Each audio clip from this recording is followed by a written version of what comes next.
This media is brought to you by Polyscope.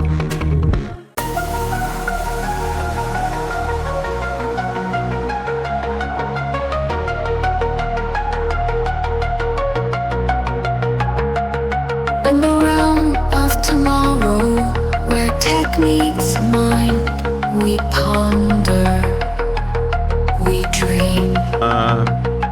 Thank you so much for coming on the show. It's great to finally meet you in person, because this is why we meet each other in person nowadays over Zoom.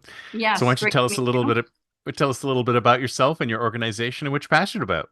Yeah, thank you for having me, Chris. I'm looking forward to this conversation. Have been a corporate woman for almost 40 years in finance and And you're technology. still alive. And I'm You still alive. survived. I survived, starting out in corporate America in the 80s and to see it evolve into the 90s and the 2000s Did was you have the big quite. hair?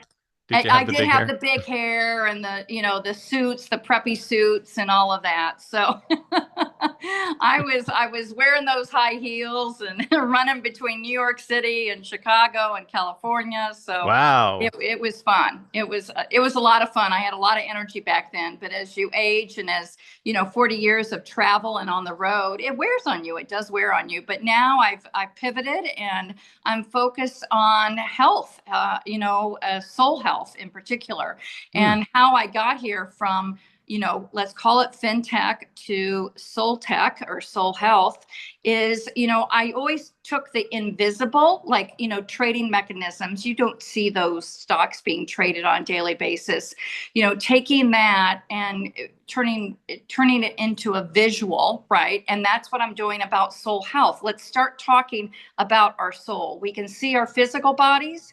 We can even almost see our mental bodies through what we write and how we converse, but you can't really see your soul body.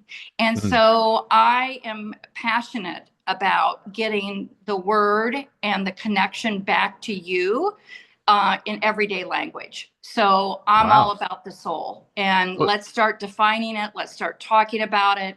Let's start asking questions about it. That is very cool. How did you get from there to here? It sounds like an interesting journey. Yeah, it was an interesting journey. I've been asked that a lot, and you know how you kind of end up someplace and you're like, how did I get here? So I started to self-reflect. In the immortal words of David Byrne. Yes. I started to self-reflect and I thought, I've always been about the soul and bringing my whole self to wherever I am. And that included work. So I was not a typical woman in your workplace. I had a voice and I spoke out. And I feel blessed because I wasn't fired. I spoke my truth and I was around, men and women that supported me in that. And I think I was more engaging. And I was in sales, business development. I met people every day, had conversations with them. And, I had the ability to connect at a deep level. In fact, one of my colleagues called me Truth Serum. And I'm like, why are you calling me Truth Serum? He goes, it's amazing how you sit down with someone and you get them to spill everything about them. So you were being a counselor and you didn't even know it. I didn't even know it, but it was, in the business world, it was, I got to know, okay, what makes them tick and what would make them buy our product, let's say. So he was very impressed with that. Like, oh, wow, how did you do that? And I think it's because I've always connected at a deeper level with a person and seen them not as man, woman, young, old, what color of their skin. I truly see them at their core, at their soul self. So I think I have that ability to bring that out in people and to, connect the dots, if you will, back to your soul self, because we were born with our souls, right? And what happens is we're sent all this messaging from, the outside world, our parents, our communities, the world at large. And so we kind of lose that sense of self, that sense of soul. What am I here for? And each of us is unique. And I can say that in the fact that I'm an identical twin. So Really? I was born exactly like somebody else. So if you were to see me and my twin, you'd say, oh my God, you're the same person.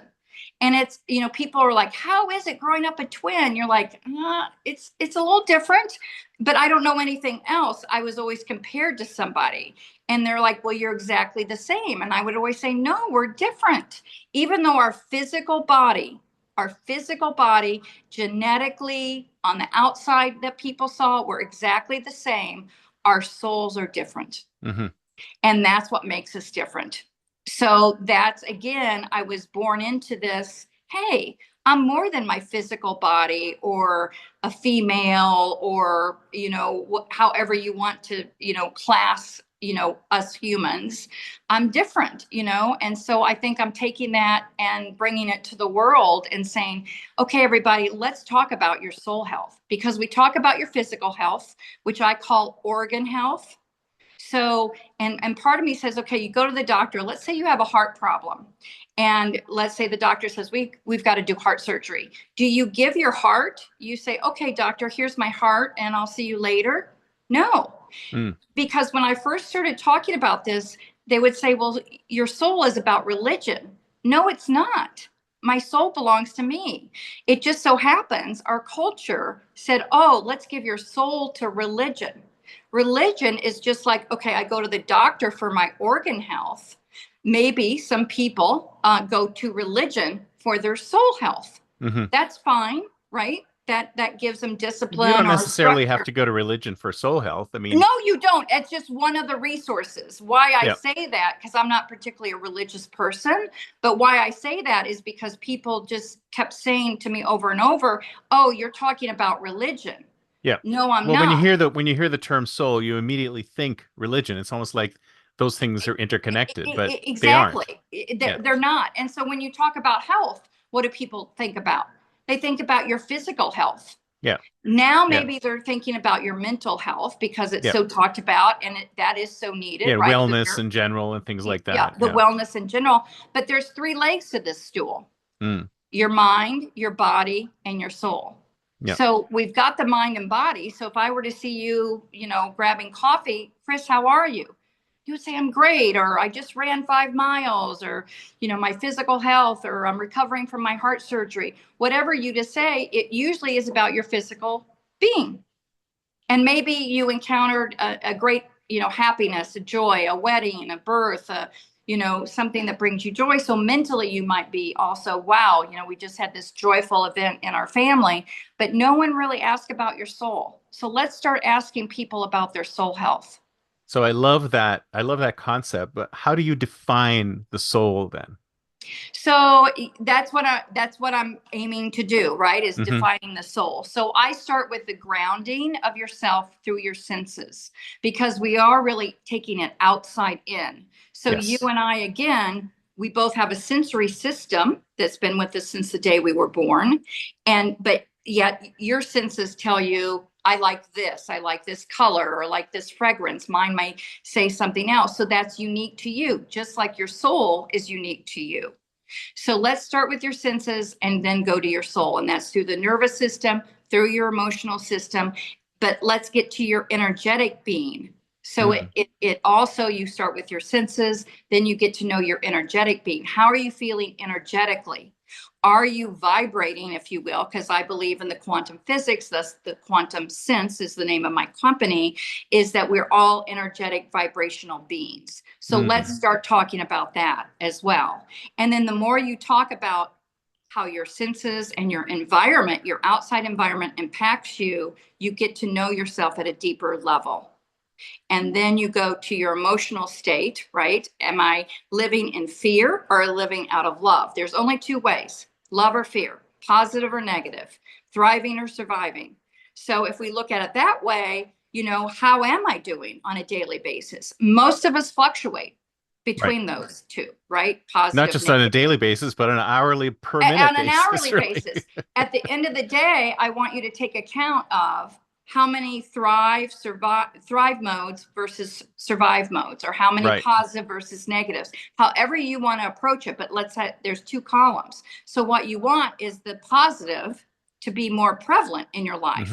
So let's start at home. What is your environment like at home? Does it bring you joy? Is it cluttered?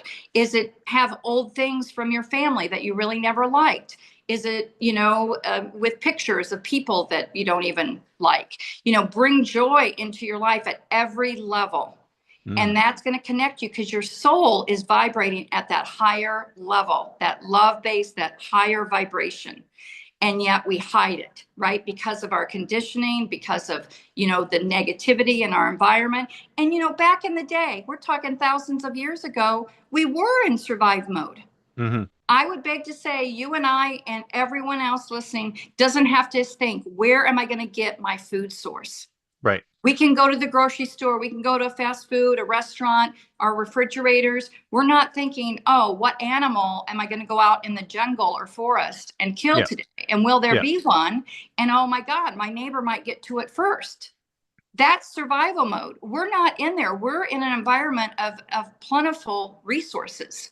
So why are we still living like we're asking ourselves, well, what am I going to eat? We've already checked that box, right? Right. So let's move out of survival mode to thrive mode. And every minute of every day should be at the thrive level. But again, our conditioning keeps us from that. And that's why I want us to assess who you truly are. And once you realize you're born out of this love vibration, if you will, this positive molecule, then you realize, wow, I could live this way all the time. And I'm not saying you're not going to encounter negative situations, but try to limit those negative situations. That's what being human is about. Nothing. It's not like I'm saying let's live in a fairy tale or let's live in pure joy all the time, because that's just not the way it's going to be. But let's limit those interactions. And why I say you can't afford to have things, let's say in your home, that bring a negative reaction from you, whether that's the brown couch that, your grandma gave you and you're trying to save money, because it's a negative, it's going to pull you down. And the more negatives you have in your life, it is hard to get those positives up because the negative molecule is heavier than the positive molecule. So you just do it by reacting, like how you can tell by reacting to it. It's kind of like the Marie Kondo thing. Like, does this object bring me joy or does it not bring me joy? Yes. Does this object bring you joy? But it's in assessing more from your sensory being, right? So the physical being is included in this practice, right? Right. So let's start with color. What colors do you lean towards? What colors bring you joy versus is it, for all accounts, blue calms people down. There's a calming mechanism. In general, but it depends. Every individual. Yeah, every individual. It could be a dark blue. It could be a light blue. It could be in between blue. It could be a blue-green. So let's start with color and look at your walls. Let's start simple. It doesn't have to be overnight. I'm going to redo the whole house, right? Right. Just start simple. Like start in your bedroom. Wow, these walls are brown. Why would I have painted my walls brown? I can just go out and buy, a $20 bottle of paint and do it myself, or have the handyman come over and paint my walls. That will make a difference. So start small. And then all of a sudden you have this environment that you look at and you're like, wow, I really enjoy this environment. My nervous system, my sensory system is really enjoying this and getting me deeper into my true self. I think it's interesting you should mention that, because environments, a lot of times we sort of discount how much our environments affect us. It's kind of like when you go, especially when you go into organizations and they put you in some horribly ordered environment and they expect you to be innovative, or they put you in some cluttered environment and they expect you to be organized. And it's like our environment really does drive a lot of how we feel. Yeah. I'm counterintuitive. You know how everyone's talking about inside out? Starts from the inside. I go, starts from the outside. Let's go outside in. Yeah. Because our environment matters and how we have been, again, the culture, the societies, everything around us, we absorb that. Some of us absorb it more. Some of us had beautiful upbringings or families and not a lot of angst. Some of us didn't. But then you're getting to your true essence, right? So was there trauma? Was there some negativity? Yeah. We absorbed everything. You absorbed everything. And then let's say you say, wow, I didn't think I liked apples. But I do like apples. Why have I always thought I didn't like apples? Well, maybe your mom didn't like apples and you never had apples. Or you had a bad experience with an apple when you were a kid. Exactly. And so you have to, that is getting to know yourself at a deep level. You know, like, why don't I like this? Or why do I like this? Why am I comfortable in this environment? And I also say, make yourself uncomfortable, you know, grab onto the curiosity. Like, wow, you like, let's call it brown. You like a brown wall? Wow. Tell me more about that. Why do you like brown? You know, instead of saying, oh, yuck, why would you like brown? Open your mind and say, that's fascinating. And then if you're a couple, I mean, that gets more interesting, right? Let's say your spouse or significant other says, no, I have to have pink. I'm sorry, honey, but pink is my color and it brings me joy. Now, I have a younger sister. She loves pink, okay? She has always loved pink. Guess what color her home is? Pink. Yeah. She's been married many times. Her husband's all except the pink vibe, because there is some joy to it, right? Now, well, pink is supposed to calm you down anyway, right? I mean, exactly. And it's a light, pinkish, and she does integrate maybe some blue in there. Yeah. But again, we're not always going to agree, but there's some, middle ground too. But the more you talk about it, the more then it brings you closer to your soul. So how do you find that? I mean, how do you dig into what works and what doesn't work? I mean, you can probably tell what works because people are unhappy and they come to you and they say, "Oh, this is bothering me," and then you can dig to what doesn't work. How do you dig to what works and what doesn't work? Well, again, what is your nervous system telling you? Do you feel like a sigh of relief? So let's say that so it's instinctual then. It's not a thinking thing, right? That's what I say. Get out of your mind, right? So it's body, mind, and soul. So if I'm working on the soul, don't think about it. You know it. So I just wrote an article on thinking versus knowing. There's a big difference. Thinking is in your mind. Knowing is in your soul. So again, catch yourself.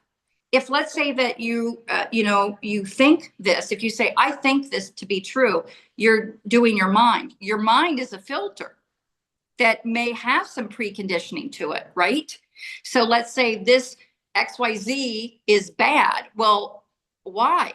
You were told it was bad. Dig into it. Society says it was bad. Yeah. Well, your knowing is saying, no, it's not bad. Why would I say it's bad? So again, question yourself. Put down these words: think, know, survive, thrive. And your nervous system is going to begin to tell you. Sense to soul, sensory, nervous system, energy, emotion, soul. Have you ever worked with people who are really closed-minded and you have to try and open their minds up? How does that work? How have you been able to do that? Yeah, it is hard to do that. If a person is resistant, I am very resistant. I probably walk away from that situation. It's not like I spend hours or multiple sessions with them, but I do try to encourage them, just take a small step.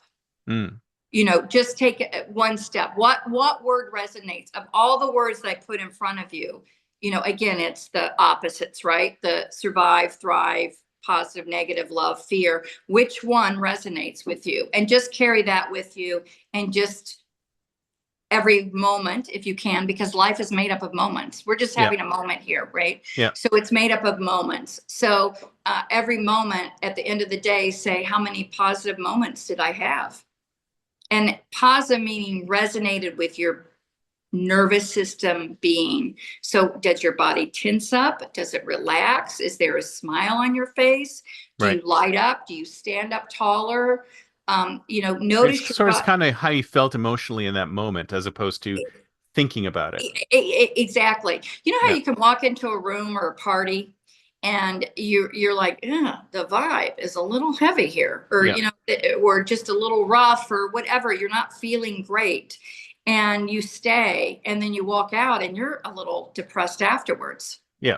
You absorb that negativity. That's why it's imperative for the more of us that can get into this mode of uplifting and being in that for lack of better words, the love vibe, right? The better for the Are you whole of the able universe. are you able to sort of mentally make that switch in those situations, or is Yeah. it just you just walk Yes. away? Yes. It's just like anything, when you go work out, right? Your muscle remembers, wow, I lifted 10-pound weights. Now I can lift 20-pound weights, and it remembers the next week, right? So it's like a muscle. Mm, All of a sudden you realize, wow, I'm feeling better. And my health hasn't changed, your organ health, let's say your mental health hasn't really changed. You're still on antidepressants or still have some, negative, nervous system things going on. But all of a sudden it clicks like, wow, my environment, it's pretty rad. mm. I'm living life. Look around me, right? Like, look around me. I live in a city now. I'm in Chicago versus Silicon Valley. Silicon Valley, I loved. You woke up every day. There's green. I mean, I lived in Palo Alto. You drive down Sand Hill or the 280, and you're like, wow, this is beauty. Yes. Where is the beauty? Now I look and I'm like, wow, look at the city lights, look at the architecture, the high-rise buildings. Yeah. So I have a different, and my home is different. There's beauty in everything. There's There's beauty in it. beauty You in have to just everything. find it. Yeah. Yes, and so seek out the beauty. Seek Mm, out the beauty. And whether it is that flower, that color, that what is that? And again, that goes back again to your innate system, which is mm. your senses. Say that 3 times, your senses.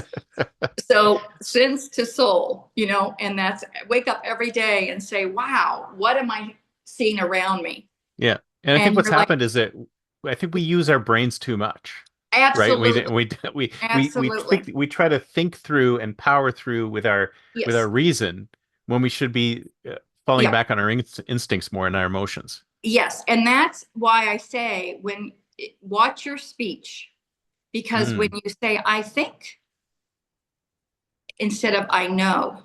mm, So, because when you know, there really is no validation other than your instinct knowing on the deep inside. And you're mm, so grounded in that. That's why we start with grounding. You have to ground before you elevate. So it's ground, elevate, evolve. mm. So we are here to take in the human experience through our senses, through our community, through the human body. We are here to mentally learn and how to interact with people, intelligent conversations, build things, right? And then we're here to evolve to our soul's knowing. So, Nice. what is your soul's knowing? And it's not too late to learn. And our society, our culture, our universe is just waking up to that. It's just waking up to our soul's knowing. I love it. I love it. So it's time to think like a futurist. The year 2035, 10 years from now, Yep. where do you think we'll all be able to be more in tune with that in the future, Yes, or where do you absolutely. think? Okay. Absolutely. We will definitely, the tipping point is going to be around 2027. I've seen it even happening more and more, where Really? my community or people I hear talking a little bit more about the sensory being, the soul being. So I'm Nice. seeing that slowly, right? So now, after 5 years of saying, oh, you're talking religion. I mean, I'm not kidding you. Every time I brought up the soul, it was, oh, you're religious. No, that's not it. Now people are like, oh, that's interesting. They don't automatically think religion. So that's the good news, right? And then 2027, it will be more a part of our structural inner day activities, right? We're going to see that on billboards or signage or just in our, communities, if you will. And then by 2040, we will be fully immersed in it. Absolutely.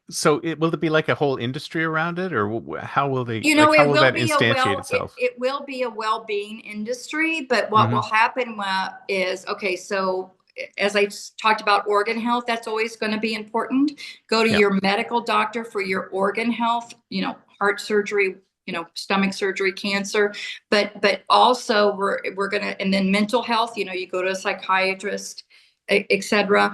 Then your soul health, what are you doing for your soul health? So there'll be, whether it is your spas are going to be more immersive. You're seeing more and more immersive events. What is an immersive event? Immersive event is all of your senses taken into account. Except for thinking. Well, that's not a sense. Exactly. That's not a sense. So I'm talking about your soul, immersive, sensory events. So let's think of the sphere. So you know the sphere in Vegas? Okay. So those are immersory events. So they take sound, lighting, everything together, and you are solely immersed, and it's almost out of body. Right. So it's an out of body, sensory, trusting the universe type of event. You're going to see more and more of those. I have a whole list of sensory immersive events happening on a bigger and bigger scale. Oh yeah, you're actually seeing it happen everywhere. You see, all these things are moving more towards, like, they used to be things like movies and TV and spas, and all these things were originally just this type of event, and now they're all becoming more sensory, more immersive, coming at you from all angles, as opposed to just the ones that they were at from the beginning. Exactly. And in real life, right? We don't have to go to the theater and have that movie type of experience, right? Where we're almost in the TV or the movie screen. We will be in it, and it's going to be more around nature type of environments, if you will. So building out the nature sounds and the trees and the greenery and all of that. But because I think that actually goes right back to where we started, right? Because if you think about it, I mean, we're so disconnected from the natural world right now. It's kind of a shame, because it's like we need to be in the natural world. That's the state of humanity. Yes. And I can be in the nature world even though I'm in the city, right? Like the city, we have parks, we have trees, but I can make my home more nature immersed. I can have sound machines. I can have the colors that excite me. I have pictures of beautiful floral arrangements, right? I can bring in flowers. So what are you doing to connect yourself back to the soul, your soul essence? Ask yourself that every single day. What am I doing to connect myself back to the soul? And it could be a bath. Water is very nature. We have bathtubs. You can take a bath. You don't have to be by an ocean or a lake, right? Let's make your bathroom into that type of experience. So my goal is that you're not going to say, oh, I'm going to go on vacation and experience this immersive event. That's great if you want to do that, but that's a one-time event. Yeah, and then you go back to your home and you get aggravated again. Why can't you live like that? I come home and I know that I have my my salts and my fragrances to put in the bath water, the lotion and all of these, whether it's the vitamins and the minerals, and I have my soft comforter and the color of clothing I like to wear. I mean, it goes deep. Every single piece that is in your home should be looked at as a sensory object. Yeah. And I think people sometimes discount stuff like that, because they think, oh, that's just a candle, or that's just a scent, or that's just a feeling, or that's just soft, or whatever. But they don't understand how much that affects you as a human being. And that's they really the don't invisible. See that is the invisible. So I'm talking about the invisible, the essence of that object, right? So yes, it's not just a couch. It's not just a candle. And just, again, being an identical twin, my smell sense is different than her smell sense. I have candles in my home and I'm like, oh, doesn't this smell great? And she's like, oh my God, what is that smell? I can't, how do you like that? How could you like that? So again, we're identical, but yet our sensory system tells us we are different. And that's what led me to sense to soul. Because at a sensory level, we are different. And that's how I can see it. So I'm trying again to take the invisible and make it visible. So let's look at objects, if you will, or sense or food, just like food, right? We're all different. Like Brussels sprouts. Oh my God, who likes Brussels sprouts? Well, with bacon, they're not bad. Okay, yes, but it's the smell or the texture. What again, that's our sensory being, and that's okay. Open your mind to that. Even that little example, like okay, like you say, oh, I love Brussels sprouts. I'm like, oh my God, I can't. But that's okay. I mean, let's start at little things that aren't going to lead to World War III. Let's start at little things that, okay, open my mind. That's great that you love, because your sensory system is telling you love Brussels sprouts, and yes, they have health benefits and blah, blah, blah, blah, blah. My sensory system, unfortunately, says, yuck, no, I've tried it. I don't like it. Just come up with a compromise that works for both of you. Yeah, exactly. So put the bacon on it, right? Put the bacon on it. So, so I see the future as very, very exciting, even in these turbulent times. Obviously, we're in turbulent times. Change is happening. Change is never comfortable. I tell people to avoid the noise. So again, it's the perfect time to ground yourself in your sensory being, because you can't help but find some joy out of that. Fantastic.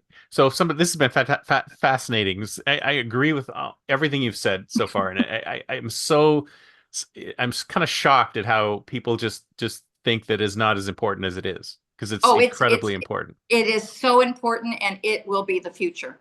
It is the future. And I tell people, I lived in Silicon Valley. I live the future. So I live the future, and I can see it very, very clearly. And again, is it because I'm so connected to my soul that I didn't even realize it? But, I see things that other people don't see sometimes. And I'm like, well, how can you not see that? And again, because of culture or conditioning, and they're not connected to their real essence of who they are.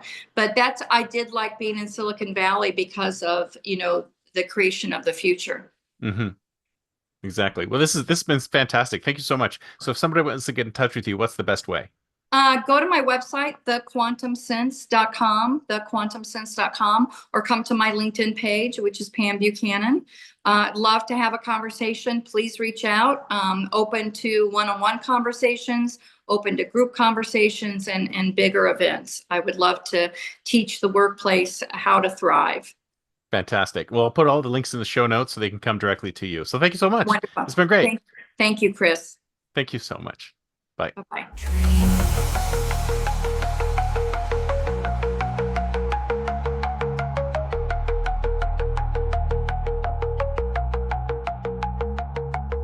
Pixels and philosophies merge and mold, a future untold, unseen.